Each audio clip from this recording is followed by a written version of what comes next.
है everyone, this is आसरा शेख। आज हम चैप्टर नंबर 7 कवर करेंगे, that is sound according to EMRS TGT science syllabus for tier 2। यहाँ पर आपके पास टॉपिक्स है nature of sound and its propagation in various media, speed of sound, range of hearing in humans, ultrasound, reflection of sound, echo and sonar, structure of human ear जिसमें सिर्फ हम auditory aspect cover करेंगे। सो start करते हैं with sound. As you people know that sound क्या होती है, it is a form of energy, energy की फॉर्म होती है। And we already have discuss the law of energy, the conservation law of energy which says that energy can neither be created and not be destroyed, it can transfer from one form to another. ये आप लोग जानते हैं। यहाँ पर हमें propagation पढ़ना है अलग अलग मीडिया में। हमें ये भी पता है कि जो साउंड है वो आपका वेकम में ट्रेवल नहीं करता, एयर में ट्रेवल करता है, लिक्विड में ट्रेवल करता है एंड सॉलिड में ट्रेवल करता है। सॉलिड में ज़्यादा स्पीड होती है, लिक्विड में उससे कम होती है, एयर में उससे कम होती है। तो बस यही सारी चीज़ें यहाँ पर डिस्कस करनी है। लेकिन साउंड एक्चुअली क्या है? ये एक मैकेनिकल एनर्जी है। ठीक है, एनर्जी के अलग अलग फॉर्म्स होती हैं, तो ये मैकेनिकल एनर्जी है। ये जिस तरीके से ट्रेवल करता है उसको हम लॉन्गिट्यूडनल वेव्स कहते हैं। अब आपके सामने क्वेश्चन आएगा कि लॉन्गिट्यूडनल वेव्स होती हैं तो दूसरे प्रकार की वेव्स क्या होती हैं? वो ट्रांसवर्स वेव्स होती है। तो इससे बेहतर है हम समझ लेते हैं कि एक्चुअल में वेव्स क्या हैं। पहले आप वेव्स समझो, ठीक है, फिर आपको ये कॉन्सेप्ट समझ में आएगा। वेव्स 2 तरह की होती हैं। सबसे पहले वेव्स होती क्या हैं? वेव्स होती हैं कि जब किसी भी एनर्जी का ट्रांसफ़र होता है, जिस फॉर्म में एनर्जी का ट्रांसफ़र हो रहा है, उसको हम वेव्स कहते हैं। तो ट्रांसफ़र ऑफ एनर्जी, लेकिन सिर्फ़ एनर्जी का transfer without transfer of medium. आप सॉरी मैटर, आप मैटर को ट्रांसफ़र नहीं कर रहे हैं, विदाउट ट्रांसफ़र ऑफ मैटर। जो मैटर है, जैसे लिक्विड में मैंने अभी आपको बताया कि वाटर में साउंड ट्रेवल करता है, तो वाटर को ट्रेवल नहीं करवाता, मीडियम में एनर्जी ट्रेवल होती है। ठीक है, ध्यान रखना ये बात कि एनर्जी ट्रेवल हो रही है, transfer of energy without transfer of matter. आप मैटर को ट्रेवल नहीं करवा रहे, उसी को वेव कहते हैं। अब वेव के दो टाइप्स होते हैं, एक होती है आपकी मैकेनिकल वेव्स, जो साउंड है, साउंड मैकेनिकल वेव्स है, अभी अभी पढ़ा है हमने। और दूसरी होती है आपके पास इलेक्ट्रोमैग्नेटिक वेव्स। ठीक है, इलेक्ट्रोमैग्नेटिक वेव्स। अब इलेक्ट्रोमैग्नेटिक वेव्स हम यहाँ पर डिस्कस नहीं करेंगे क्योंकि हमारा चैप्टर साउंड का है। मैकेनिकल वेव्स में भी दो टाइप की वेव्स होती हैं, एक होती है ट्रांसवर्स वेव्स और दूसरी होती है लॉन्गिट्यूडनल वेव्स। तो साउंड आपकी लॉन्गिट्यूडनल वेव्स की कैटेगरी में आती है। पहले डिफरेंस समझ लेते हैं कि ट्रांसफर वेव्स और लॉन्गिट्यूडनल वेव्स में क्या डिफरेंस है। जो ट्रांसफर्स वेव्स होती हैं वहाँ पर जो वेव्स मूव करती है वो उसमें ऑसिलेशंस परपेंडिकुलर होता है, मतलब राइट एंगल पर होता है इन the direction of energy transfer. जो एनर्जी ट्रांसफर हो रही है इस तरह से आपकी ट्रांसवर्स वेव्स होती हैं। But in case of longitudinal waves, यहाँ पर क्या हो रहा है कि जो आपकी वेव्स ट्रांसफर होती हैं, वेव्स मूव करती हैं, वो मीडियम के डायरेक्शन में होती हैं। यहाँ पर इस तरीके से, अगर मैं एक स्प्रिंग के केस में बताऊँ आपको, तो डायरेक्शन में उसी के जो एनर्जी जहाँ पर ट्रांसफर हो रही है उस डायरेक्शन में ट्रांसफर होती है, या फिर जस्ट अपोजिट होती है। या तो इस तरीके से ट्रांसफर होगी, आप जब एग्जाम्पल देखेंगे तो आपको समझ में आएगा, या फिर इस तरीके से ट्रांसफर होगी। तो इन the direction of energy, energy की डायरेक्शन में या फिर जस्ट अपोजिट एनर्जी की डायरेक्शन के। ठीक है, तो ये आपकी लॉन्गिट्यूडनल वेव्स कहलाती है। तो लॉन्गिट्यूडनल वेव्स में आपको ध्यान रखना है कि जो ऑसिलेशंस हो रहा है लॉन्गिट्यूडनल वेव्स में, oscillations it occurs in the direction of the waves. So आप यहाँ पर लिख सकते हैं oscillation occurs in the direction of waves. ये तो बस आपको एक आइडिया देना था वेव्स के बारे में समझाने का, इन द डायरेक्शन ऑफ वेव। ठीक है, अब हम यहाँ पर बेसिकली साउंड की बात करेंगे। तो साउंड हमने समझ लिया मैकेनिकल एनर्जी होती है, it produce sensation of hearing, इसकी वजह से हम सुन पाते हैं चीज़ों को, सेंसेशन ऑफ हियरिंग को प्रोड्यूस करती है। It is generated due to the vibration of object. आपको पता है कि साउंड कब प्रोड्यूस होती है? जब भी कभी वाइब्रेशन होगा तो साउंड प्रोड्यूस होगी। हमारे वोकल कॉर्ड से साउंड प्रोड्यूस होती है, जो हमारा वॉइस बॉक्स कहलाता है, तो वहाँ पर भी वाइब्रेशन होता है। ठीक है, travel through a material medium, एक मटेरियल मीडियम में ट्रेवल करती है। अगर मटेरियल नहीं होगा, वैक्यूम होगा, तो ट्रेवल नहीं कर पाएगी। ठीक है, जैसे कि स्पेस में कितनी आवाज़ें होती हैं, कितने एस्टेरॉइड्स, कितने मीटेरॉइड्स होते हैं वहाँ पर, लेकिन आवाज़ हमारे पास तक नहीं आती। ठीक है, आवाज़ कब आती है? हमें लाइट तो पास करती है, लाइट तो आती है सनलाइट हमारे पास स्पेस से, क्योंकि लाइट को मीडियम की ज़रूरत नहीं है, लेकिन साउंड को मीडियम की ज़रूरत है। तो स्पेस से साउंड नहीं आती, बस स्पेस से लाइट आती है। ध्यान रखना, साउंड हमें अपने अर्थ की ही सुनाई देती है, जो हमारे अर्थ पे जो भी कुछ हो रहा है अलग अलग मीडियम के थ्रू ट्रेवल करती है in the form of waves. Unlike light, देखो यहाँ गिवन भी है कि लाइट की तरह sound can not travel in vacuum में ट्रेवल नहीं कर सकती, because it requires particles of medium. इसको मीडियम के पार्टिकल चाहिए होते हैं एनर्जी को प्रोपगेट करवाने के लिए। अब यहाँ पर according to classical wave theory, sound is a mechanical longitudinal wave. मैंने आपको पहले ही डिस्क्राइब किया कि मैकेनिकल के अंदर दो आती हैं, ट्रांसवर्स लॉन्गिट्यूडनल। तो साउंड आपकी मैकेनिकल लॉन्गिट्यूडनल वेव है। क्या नेचर है साउंड का? मैकेनिकल वेव है, प्रोड्यूस होती है जब वाइब्रेट होती है बॉडी। जब भी कोई वाइब्रेटिंग सोर्स ट्रांसफ़र करता है एनर्जी को, तो सराउंडिंग पार्टिकल्स को देखो यहाँ पर क्या होता है, ये स्प्रिंग मैं आपको दिखा रही हूँ। तो यहाँ पर क्या होगा, आपने इस स्प्रिंग को स्ट्रेच किया, तो जो एनर्जी है ना वो ट्रांसफ़र होगी, एक दूसरे को वो एनर्जी ट्रांसफ़र होगी और ये इस तरीके से ट्रांसफ़र होती है, ठीक है? इस तरीके से forward backward direction. So these particles oscillate about their mean position. किस तरीके से, अगर इसका एक बड़ा पिक्चर देखें तो यहाँ पर आपका मीन पोजीशन से एक्सट्रीम पोजीशन, एक्सट्रीम मतलब जितना एक्सट्रीम वो जा सकता है, और फिर यहाँ से वापस आएगा इधर, ये भी एक्सट्रीम पोजीशन, फिर फाइनल अपनी मीन पोजीशन पर आ जाएगा। इसको वन ऑसिलेशन कहते हैं। Mean to extreme, extreme to another extreme, extreme to mean, ये आपका वन ऑसिलेशन कहलाता है।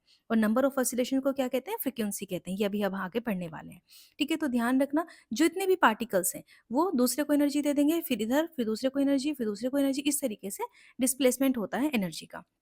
So energy is transferred without permanent displacement of particle.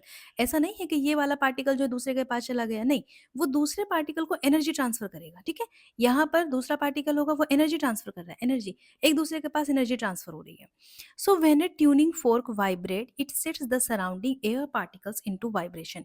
एक ट्यूनिंग फोर्क आपने देखा होगा, इस तरीके से ट्यूनिंग फोर्क होता है, और जब आप इसको एक दूसरे से मिलाते हैं, यहाँ पर वाइब्रेशन प्रोड्यूस होती है, तो वो क्या करता है, सराउंडिंग एयर पार्टिकल, हवा के जो पार्टिकल्स यहाँ पर होंगे और उसके ज़रिए वाइब्रेशन प्रोड्यूस करता है। साउंड का लॉन्गिट्यूडनल नेचर होता है, जो हम डिस्कस कर चुके हैं। कंप्रेशन एंड रेयरफैक्शन क्या होता है, अगर मैं आपको यहाँ पर स्प्रिंग दिखाऊं, तो ये जो स्ट्रेच्ड होता है और फिर यहाँ पर रिलैक्स, स्ट्रेच्ड वाला पार्ट जहाँ पर ये स्ट्रेच्ड कर लेते हैं, और ये आपका रिलैक्स वाला पार्ट, तो ये आपका रेयरफैक्शन, सॉरी, ये वाला आपका कंप्रेशन कहलाता है, ठीक है? ये आपका कंप्रेशन कहलाता है।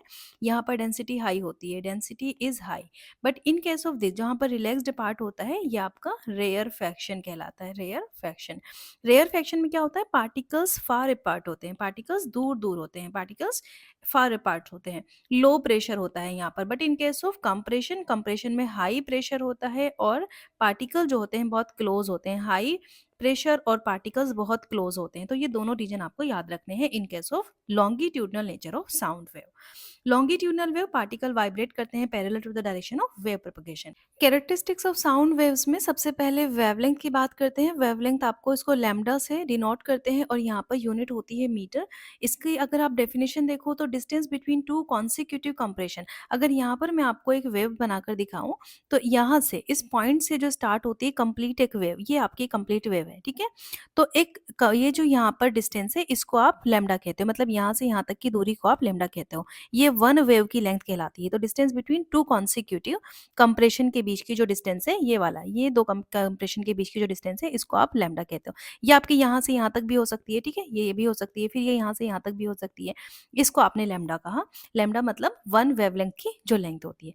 फ्रीक्वेंसी मैंने आपको अभी बताया था, नंबर ऑफ वाइब्रेशंस पर सेकंड फ्रीक्वेंसी होती है। नंबर ऑफ ऑसिलेशंस पर सेकंड इसको कहा जाता है। टाइम पीरियड होता है, इसको आप टी से डिनोट करते हैं, इसकी यूनिट सेकंड होती है। ये हर्ट्ज होती है फ्रीक्वेंसी में, इसको 1/सेकंड भी कहते हैं या फिर सेकंड इनवर्स भी कह देते हैं, ठीक है? इसको हर्ट्ज को। सेकंड को तो आपको पता है कि टाइम में इसको बोलेंगे, वन कंप्लीट वाइब्रेशन को आप टाइम पीरियड कहते हो। एक कंप्लीट वाइब्रेशन होने में जो टाइम लगता है, टाइम पीरियड। एम्पलीट्यूड आपको पता है, maximum displacement of the particle. जितना ज़्यादा एम्पलीट्यूड उतना ज़्यादा, जब साउंड की बात करेंगे तो वहाँ पर लाउडनेस देखेंगे, तो ये आपका एम्पलीट्यूड कहलाता है, ठीक है? जितना ज़्यादा एम्पलीट्यूड उतनी ज़्यादा लाउडनेस। लाउडनेस और एम्पलीट्यूड में स्क्वायर का फैक्टर होता है, तो लाउडनेस यहाँ पर एम्पलीट्यूड के स्क्वायर के बराबर होती है। स्पीड आपकी होती है मीटर पर सेकंड, डिस्टेंस होती है, सॉरी, यूनिट होती है, distance travelled per unit time. Relation आपको देखना है तो v is equal to n lambda भी कहते हैं यहाँ पर, और एफ लैम्डा भी, क्योंकि एफ और एन दोनों को कभी कभी फ्रीक्वेंसी मेजर करा जाता है। मतलब कुछ लोग फ्रीक्वेंसी को एन से डिनोट करते हैं, कुछ लोग एफ से करते हैं। तो कहीं पर आप v is equal to n lambda लिखा देखें या v is equal to f lambda, दोनों सेम ही बात है। अब नेचर ऑफ साउंड हम पढ़ चुके हैं। मैकेनिकल लॉन्गिट्यूडनल वेव है, वैक्यूम में नहीं ट्रेवल करती। वाइब्रेटिंग फोर्क का आप एग्जाम्पल मेंशन कर सकते हो। कंप्रेशन फिर रेयरफैक्शन, मैंने अभी आपको बताया था, ये आपका कंप्रेशन वाला रीजन है, ये रेयरफैक्शन।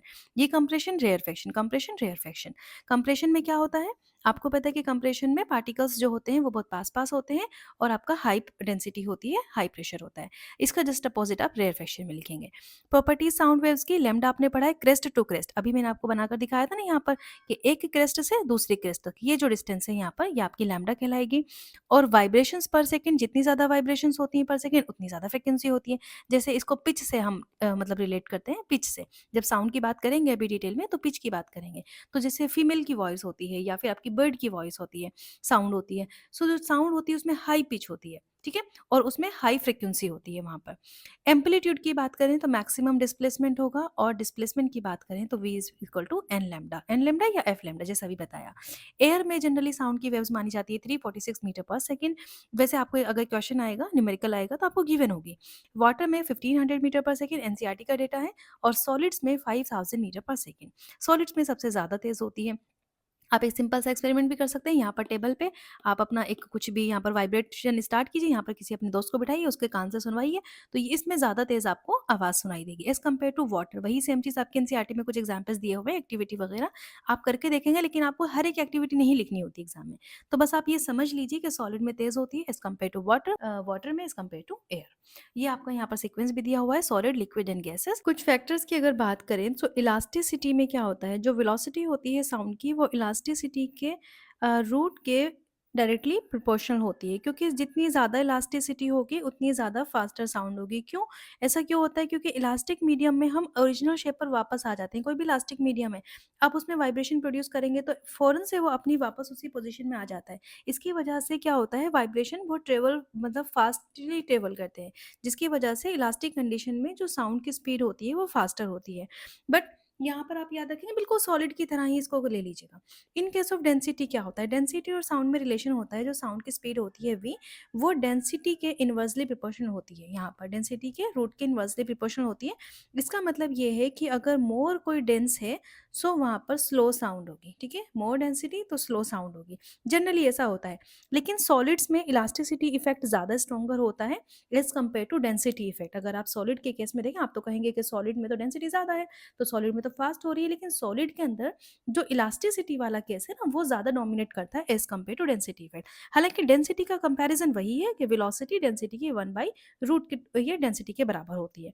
टेम्परेचर की बात करें तो जब टेम्परेचर बढ़ता है तो साउंड की भी आपकी स्पीड बढ़ जाती है, क्योंकि एयर के जो मॉलिक्यूल्स है वो फास्टर मूव करते हैं।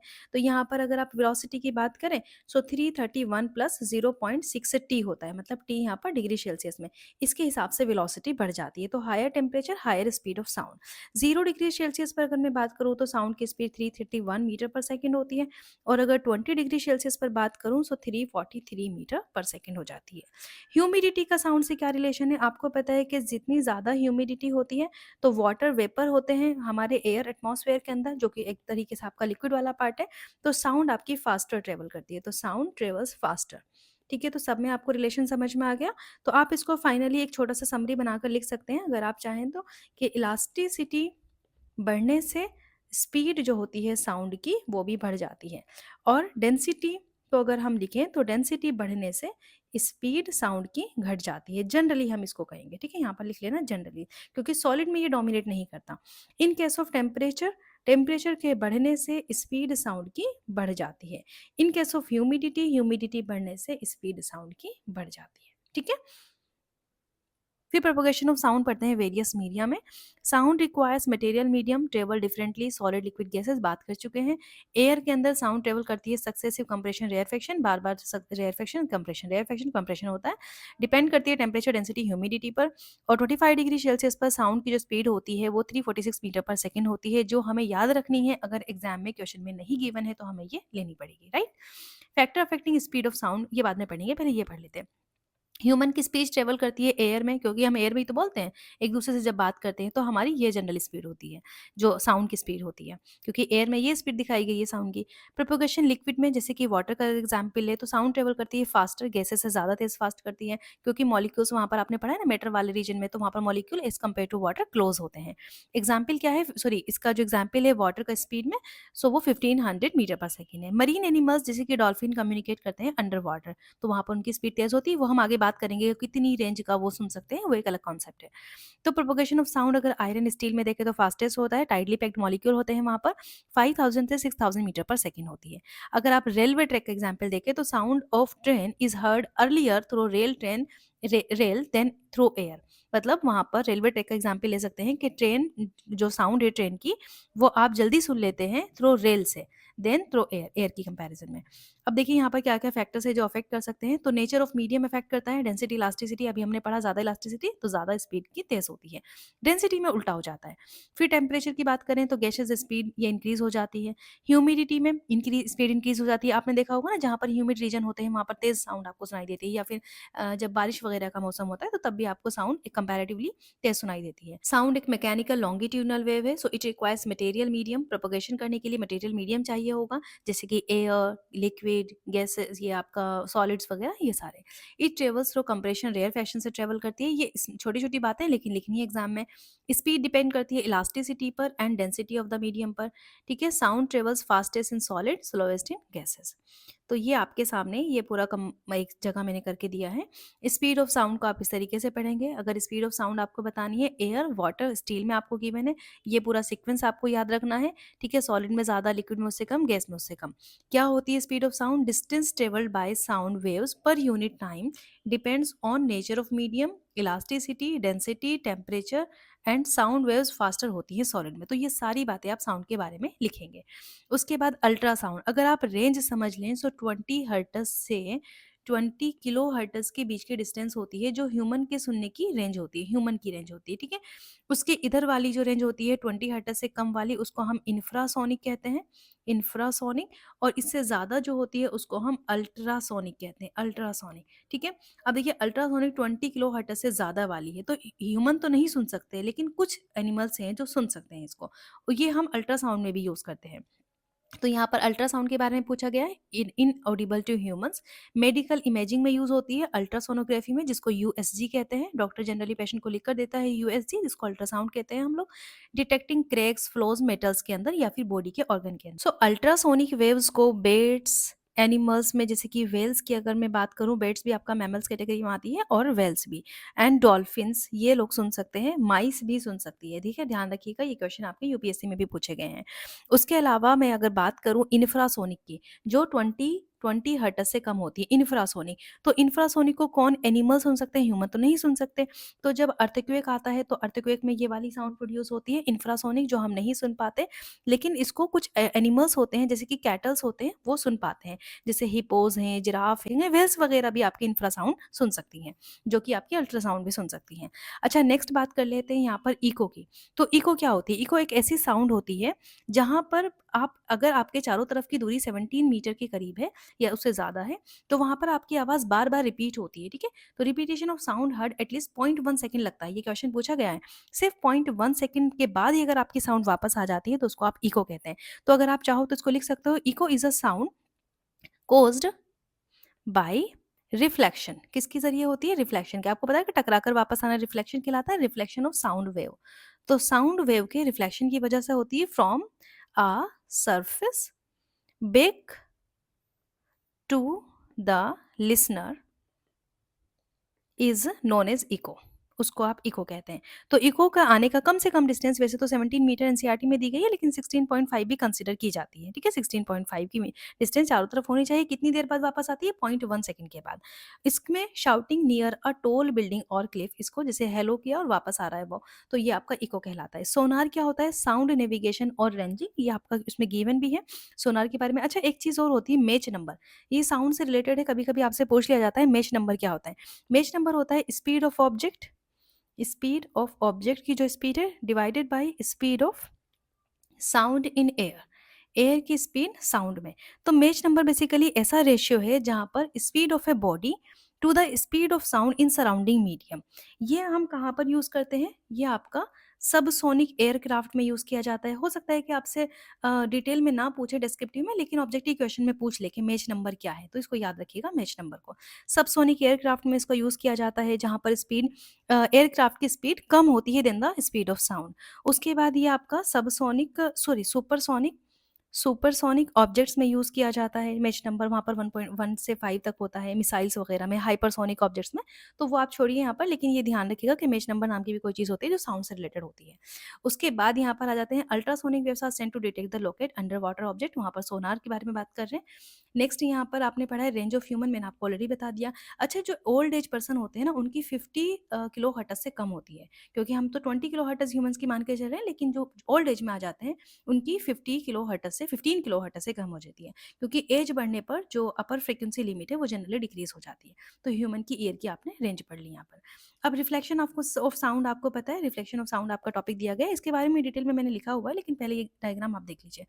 तो जब साउंड वेव्स आपकी रिफ्लेक्ट होती है सरफेस से, और वो सेम लो फॉलो करती है जो लाइट का लो है। लाइट का लो क्या है कि एंगल ऑफ रिफ्लेक्शन बराबर एंगल ऑफ इंसिडेंट। तो यहाँ पर जब वो साउंड की वेव्स आपकी रिफ्लेक्ट होगी और वापस से आके आपके इस तरह से पड़ेगी ऑडियंस के पास, तो वहाँ पर जो भी आपके ऑडिटोरियम्स वगैरह होते हैं उनमें इस तरह से डिज़ाइन किया जाता है कि साउंड का रिफ्लेक्शन हो सके, ताकि जो पीपल हैं उनको वो आवाज़ जा सके। तो used in auditorium design to direct sound. फिर sonar, ultrasound waves are sent to detect, अगर आपसे पूछा जाए कि सोनार में कौन सी साउंड वेव्स यूज़ होती हैं, तो अल्ट्रासोनिक वेव्स यूज़ होती हैं वहाँ पर। डिस्टेंस का फॉर्मूला आपको पता है, स्पीड। अच्छा, इसकी डिस्टेंस कैसे मेजर की जाती है अल्ट्रासाउंड की, ये वो वाला फॉर्मूला है, तो speed into time divided by 2। Ships and submarines में ये यूज़ होता है sonar for the sea depth measurement. अब स्पीड ऑफ साउंड जो आपके टॉपिक है उनके हिसाब से टॉपिक वाइज हम यहाँ पर थोड़ा सा देख लेते हैं। स्पीड ऑफ साउंड, यहाँ पर the speed of sound is the distance travelled by a sound wave पर यूनिट टाइम। ठीक है, speed of sound is the distance traveled by a sound wave per unit time. It depends on nature of medium पे depend कर रही है, उसकी elasticity, density, temperature. Sound waves faster होती है सॉलिड में than in liquid, faster in liquid than in gases, because particles ज़्यादा closely packed होते हैं in case of solid then liquid and then gases. ये यहाँ पर ट्रांसमिट करते हैं वाइब्रेशन ज़्यादा efficiently in case of solid. Speed of sound air at the room temperature 343 metre per second है, कभी कभी हम 46 भी ले लेते हैं। 1500 मीटर पर सेकेंड है आपके वाटर में। स्टील के अंदर या आयरन के अंदर होती है 5000 मीटर पर सेकेंड। गैसेस में स्पीड इंक्रीज करती है टेम्परेचर बढ़ने के साथ, because higher the temperature molecule में मोशन ज़्यादा होता है, तो साउंड वेव ज़्यादा तेज ट्रेवल करती है। तो सारे आपने देखिए, इलास्टिसिटी में बढ़ने से, डेंसिटी घटने से और टेम्परेचर बढ़ने से साउंड फास्ट हो जाती है। Range of hearing humans, range of hearing in human refer to the frequency limit which is human can detect sound. जिस रेंज पर, जिस फ्रिक्वेंसी की रेंज पर ह्यूमन साउंड को डिटेक्ट कर देते हैं उसको हम उनकी रेंज कहते हैं, रेंज ऑफ हियरिंग कहलाती है। अप्रॉक्सीमेटली हमने माना है कि 20 हर्ट्ज से 20,000 हर्ट्ज के बराबर होती है, ठीक है, लेकिन ओल्ड एज में 15,000 हर्ट्ज तक ही सीमित हो जाती है। फिर 20 हर्ट्ज तो आपकी जो इससे नीचे होगी उसको इंफ्रासोनिक कहेंगे, जो कैटल सुन सकते हैं, जो साउंड आपकी अर्थक्वेक के टाइम पर प्रोड्यूस होती है। और जो 20 किलो हर्ट्ज से ज़्यादा की है उसको अल्ट्रासोनिक कहते हैं। जो हियरिंग की सेंसिटिविटी है वो एज के हिसाब से भी वेरी करती है, हमने पहले ही पढ़ लिया है कि जब ज़्यादा एज हो जाती है तो ये डिक्रीज हो जाती है। हेल्दी यंग पर्सन की बात करें तो वो हाई पिच साउंड को सुन सकते हैं अबाउट 20 किलो हर्ट्ज, और जो एल्डरली इंडिविजुअल है वो 15 किलो हर्ट्ज तक ही सुन पाते हैं। Next, ultrasound is the sound having a frequency greater than 20,000 hertz which is beyond the Audible range. क्योंकि ह्यूमन तो इस चीज़ को नहीं सुन सकते अल्ट्रासोनिक वेव्स को, लेकिन कुछ एनिमल्स हैं जैसे कि बेट्स, डॉग्स, इनको डिटेक्ट कर सकते हैं। अच्छा, डॉग्स के लिए आप एक चीज़ याद रखना, गाल्टन विसल। ठीक है, गाल्टन विसल यूज़ की जाती है डॉग्स को ट्रेन करने के लिए। ठीक है, जिन डॉग्स को ट्रेन किया जाता है उनको कॉल करने के लिए, सो वहाँ पर उसको गाल्टन विसल यू कहते हैं, जहाँ पर अल्ट्रासाउंड वेव्स होती हैं। So it has an important practical application in medicine, industry वगैरह में। अल्ट्रासोनोग्राफी में, जो अभी अल्ट्रासाउंड की हमने बात की थी, observe internal organ and monitor करते हैं डेवलपमेंट ऑफ फीटस का, डिटेक्टिंग क्रैक्स इन metal blocks without damaging them. Even human के जो वाइटल ऑर्गन्स होते हैं उनके अंदर भी डिफेक्ट्स को डिटेक्ट किया जाता है without damaging them. Ultrasonic waves आपकी मेनली यूज़ की जाती है इंडस्ट्रीज़ वगैरह में भी इनका यूज़ है, मेडिसिन में तो हम ऑलरेडी पढ़ चुके हैं। अच्छा, जो हार्ट की इमेज है वो भी हम ले सकते हैं by reflecting the ultrasonic waves. तो डिफरेंट डिफरेंट एंगल पार्ट से हम हार्ट की ले सकते हैं इमेजेस, और इस टेक्निक को आप इलेक्ट्रोकार्डियोग्राफी कहते हैं। अगर आपने पढ़ा है कार्डियोग्राफी के बारे में, इलेक्ट्रोकार्डियोग्राफी, तो इलेक्ट्रोकार्डियोग्राफी में क्या होता है, हम हार्ट की अलग अलग एंगल से इमेजेस लेते हैं by using the ultrasound waves. तो यहाँ पर इसको आप इको टेस्ट भी कहते हैं, ठीक है, इलेक्ट्रोकार्डियोग्राफी को इको टेस्ट भी कहा जाता है। अल्ट्रासाउंड वेव्स उसके अलावा क्या करती हैं, ये जो किडनी की स्टोन्स होती हैं, क्योंकि मेडिसिन में ज़्यादा यूज़ हो रहा है, तो किडनी की जो स्टोन्स होती हैं उनको भी ब्रेक कर देती हैं, ब्रेक डाउन कर देती हैं छोटे-छोटे पार्टिकल्स में, और फिर वो यूरिन के ज़रिए एक्सक्रीट हो जाते हैं। जो आपकी सोनार है, जो सोनार वेव्स होती हैं जिसको अभी हमने पढ़ा था कि sound navigation and ranging device, वहाँ पर हम डिटरमाइन करते हैं किसी भी ऑब्जेक्ट की डिस्टेंस, वाटर के अंदर कहाँ पर डिस्टेंस है वो भी अल्ट्रासोनिक वेव्स के ज़रिए से हम कर सकते हैं।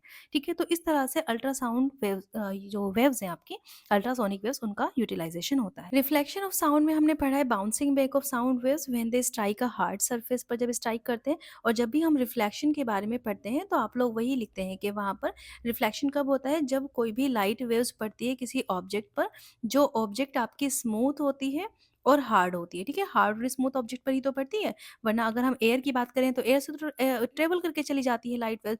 वो कब रिफ्लेक्ट करती है? जैसे कि आपका मिरर होता है, मिरर कैसा होता है? मिरर स्मूथ होता है और हार्ड होता है। लेकिन हमें अगर साउंड वेव्स को रिफ्लेक्ट ना कराना हो, ठीक है, उसको वहीं पर एब्जॉर्ब कराना हो, तो हमें इनके अपोजिट चीज़ों को यूज़ करना पड़ेगा। जैसे कि अगर स्मूथ की जगह हमें रफ यूज़ करना पड़ेगा, ठीक है, और हार्ड की जगह हमें कैसा सॉफ्ट यूज़ करना पड़ेगा। और आप लोगों ने देखा होगा जो साउंड प्रूफिंग लगी होती है जहाँ पर वीडियोस वगैरह रिकॉर्ड होती हैं स्टूडियो वगैरह में, सो वहाँ पर क्या करते हैं, जो सरफेस लगी होती है स्पंजी सरफेस होती है, वो रफ सरफेस होती है। कभी उसको जाकर देखिएगा, रफ सरफेस, या फिर आपको फोटोज मिल जाएंगे गूगल पे, और सॉफ्ट होती है। तो सॉफ्ट और रफ हमने क्यों लिया? क्योंकि हमें रिफ्लेक्शन नहीं करवाना साउंड का, हमें क्या करवाना है, साउंड को एब्जॉर्ब करवाना है। तो वहाँ पर साउंड प्रूफिंग के लिए हम ये इस्तेमाल करते हैं। रिफ्लेक्शन आपका होता है when sound waves hit large smooth hard surfaces पर, जैसे कि वॉल, माउंटेन। ये जो प्रिंसिपल है आपका यूज़ किया जाता है ऑडिटोरियम डिज़ाइन करने पे, जो हमने अभी पढ़ा था, कॉन्सर्ट हॉल में जहाँ पर कॉन्सर्ट्स होते हैं, where sound boards are installed to reflect sound waves, ताकि ऑडियंस के पास क्लैरिटी के साथ साउंड पहुंच जाए। इको अभी हमने पढ़ा है कि रिपीटेशन होता है साउंड का, रिफ्लेक्ट होती है from the distance surface, return करती है लिसनर के पास आती है शॉर्ट इंटरवल ऑफ टाइम में, कितने 0.1 सेकेंड में। For a distinct echo to be heard, reflected sound must reach at ear at least 0.1 second में after the original sound, which requires the reflected surface to be at least 17 metre away होना चाहिए, या फिर 16.5 भी माना जाता है कुछ क्वेश्चंस में। For example, when a person shout near a tall building और a cliff, they may hear their own voice repeated due to reflection. सोनार क्या है? Sound navigation ranging system. ऐसी टेक्निक होती है जहां पर हम अल्ट्रासाउंड वेव्स यूज करते हैं, अभी अभी हमने डिस्कस किया था, अंडर वाटर ऑब्जेक्ट्स को मेजर करने के लिए, डिटेक्ट करने के लिए। ये रिफ्लेक्शन के प्रिंसिपल पे काम करती है, रिफ्लेक्शन ऑफ साउंड के प्रिंसिपल पे काम करती है। अल्ट्रासोनिक पल्सेस भेजी जाती हैं वाटर के अंदर, और वहां पर टाइम देखा जाता है टू टू रिफ्लेक्ट वेव्स, कितनी देर में वो रिफ्लेक्ट होकर वापस आ रही हैं, उससे हम उनकी जो पोजीशन है, जो जगह है, उसको डिटेक्ट कर लेते हैं। कैसे डिटेक्ट करेंगे? डिस्टेंस कैलकुलेट कैसे करते हैं? तो डिस्टेंस होती है स्पीड इनटू टाइम, जितने टाइम में जो उसकी स्पीड है और जो टाइम है उसको मल्टीप्लाई करेंगे डिवाइडेड बाई 2, तो यहाँ पर आपको डिस्टेंस का पता चल जाता है।